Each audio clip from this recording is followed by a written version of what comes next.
જ્યારથી અમેરિકાના પ્રમુખ તરીકેની જવાબદારી ટ્રમ્પે સંભાળી છે ત્યારથી તેણે વિશ્વને હચમચાવી નાખ્યું છે। એ પછી ડિપોર્ટ સિસ્ટમ હોય કે ટેરિફ, સતત બદલતી રહેતી નીતિઓ વૈશ્વિક સ્તરે ખૂબ અસરકારક સાબિત થઈ રહી છે। સતત તેમની જે નીતિઓ છે તે ટ્રમ્પ બદલી રહ્યા છે ત્યારે તેમણે ભારત પર 25% ટેરિફની નીતિમાં ફરી એક વખત બદલાવ કર્યો છે। શું બદલાવ કર્યો છે, તેની અસર કેવી રહેશે, તેની જ આજે વાત કરવી છે। નમસ્કાર, BS9 TV ન્યૂઝમાં આપની સાથે હું ભગવતી વિશાવડિયા। અમેરિકાના રાષ્ટ્રપતિ ડોનાલ્ડ ટ્રમ્પે ભારત સહિત 92 દેશો પર નવા ટેરિફ લાદ્યા છે। આ 7 ઓગસ્ટથી અમલમાં આવશે। આમાં ભારત પર 25%, પાકિસ્તાન પર 19% ટેરિફ છે તે લાદવામાં આવ્યો હતો। દક્ષિણ એશિયામાં સૌથી ઓછો ટેરિફ પાકિસ્તાન પર લાગવામાં આવ્યો છે, ત્યારે અમેરિકાએ અગાઉ પાકિસ્તાન પર 29% ટેરિફ લાદ્યો હતો। બીજી તરફ વિશ્વમાં સૌથી વધુ 41% ટેરિફ સિરિયા પર લાદવામાં આવ્યો છે અને આ યાદીમાં ચીનનું નામ સામેલ નથી। ટ્રમ્પે 2 એપ્રિલે વિશ્વભરના દેશો પર ટેરિફ લાદવાની જાહેરાત કરી હતી, પરંતુ 7 દિવસ પછી એને 90 દિવસ માટે મુલતવી રાખવામાં આવ્યો હતો અને થોડા દિવસ પછી ટ્રમ્પે 31 જુલાઈ સુધીનો સમય આપ્યો અને આ પછી ટ્રમ્પ સરકારે 90 દિવસમાં 90 સોદા કરવાનો ટાર્ગેટ રાખ્યો। જો કે અમેરિકા અત્યાર સુધીમાં ફક્ત 7 દેશ સાથે કરાર કરી શક્યો છે। જે નવા ટેરિફ નીતિ છે તેની મહત્વપૂર્ણ બાબતો વિશે વાત કરીએ તો લાઓસ, મ્યાનમાર, સિરિયા જેવા દેશોમાં 40% કે તેથી વધુનો સૌથી વધુ ટેરિફ છે। જો કોઈ વસ્તુ કર ટાળવા માટે બીજા દેશમાંથી મોકલવામાં આવે તો તેના પર 40% ટેરિફ છે તે વસૂલવામાં આવશે। EU માલ ઉપર કોઈ સીધો 15% ટેરિફ છે તે લાદવામાં નથી આવતો। જો કોઈ ઉત્પાદન પર હાલની 10% ડ્યુટી હોય તો ફક્ત વધારાના 5% ઉમેરવામાં આવશે, પરંતુ જો ઉત્પાદન પહેલાથી જ 15% કે તેથી વધુ ડ્યુટી ચૂકવી રહ્યું હોય તો કોઈ ટેરિફ વધારો કરવામાં આવશે નહીં। મે 2025 નો એક્ઝિક્યુટિવ ઓર્ડર ચીન પર અલગથી લાગુ પડે છે, એમાં કોઈ ફેરફાર કરવામાં નહીં આવે ને કેનેડા પર 1 ઓગસ્ટની રાતથી ટેરિફ લાગુ થશે। એનું કારણ કે કેનેડાએ પેલેસ્ટાઇનને અલગ દેશ તરીકે સમર્થન આપવાની જાહેરાત કરી હતી। ઓર્ડર અમલમાં આવે પહેલા જ માલ અમેરિકાના માર્કમાં આવશે અને તેણે નિયમો છે તે મુજબ ટેક્સ ચૂકવવો પડશે। આ બધા નિયમો અમેરિકા દ્વારા નક્કી કરવામાં આવ્યા છે અને ખાસ કરીને 5 ઓક્ટોબર 2025 આ માટેની છેલ્લી તારીખ છે અને હવે US કસ્ટમ સિસ્ટમમાં એક દેશનું અલગ ટ્રેકિંગ થશે। સિરિયા, લાઓસ અને મ્યાનમાર જેવા જે ગરીબ દેશો છે તેના પર સૌથી વધુ ટેરિફ લાદવામાં આવ્યા છે। અમેરિકાએ આ બંને દેશો પર 40 અને 41%ની ભારે ટેરિફ લાદ્યો છે, જે સૌથી વધુ દર છે।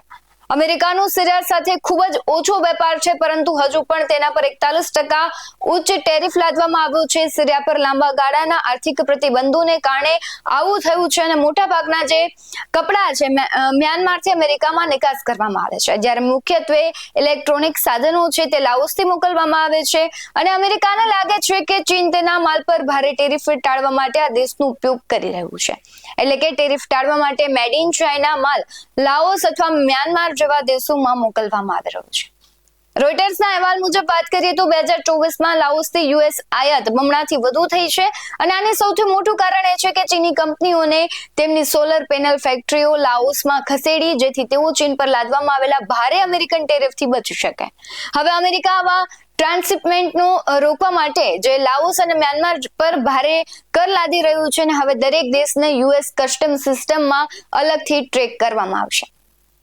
અત્યાર સુધી ઘણા દેશોને એક જ જૂથમાં મૂકવામાં આવતા અને સમાન ટેરિફ લાદવામાં આવતો, પણ હવે દરેક દેશ માટે અલગ દર નક્કી કરીને કસ્ટમ સિસ્ટમ છે તે દેશને સીધી રીતે ઓળખી શકે અને ટેરિફ લાગુ કરી શકશે, જેનાથી ખોટા ટેરિફ અથવા મુક્તિની શક્યતા ઓછી રહેશે। યુએસના દાવા મુજબ જો વાત કરીએ તો ચીન જેવી કેટલીક કંપનીઓ છે તે ટેરિફ ટાળવા માટે તૃતીય પક્ષ દેશો જેમ કે લાઓસ અને વિયેતનામ દ્વારા માલ મોકલતી હતી। હવે દરેક દેશોને ટ્રેક રેકોર્ડ અલગ હશે અને જો કોઈ દેશ મેડ ઇન ચાઇના માલ મોકલી રહ્યો છે તો એ પણ ટ્રેક કરી શકાય। જો કોઈ નિકાસકાર ખોટું દેશનું નામ આપીને ટેરિફ ટાળવા માંગે છે તો સિસ્ટમ તરત જ તેના પર શિપમેન્ટને ફ્લેગ કરી શકે છે અને ઉદાહરણ આપણે લઈએ તો જો માલ મ્યાનમારથી આવી રહ્યો છે પરંતુ કાગળોમાં થાઈલેન્ડ લખાયેલું છે તો ટ્રેકિંગ એને પકડી લેશે।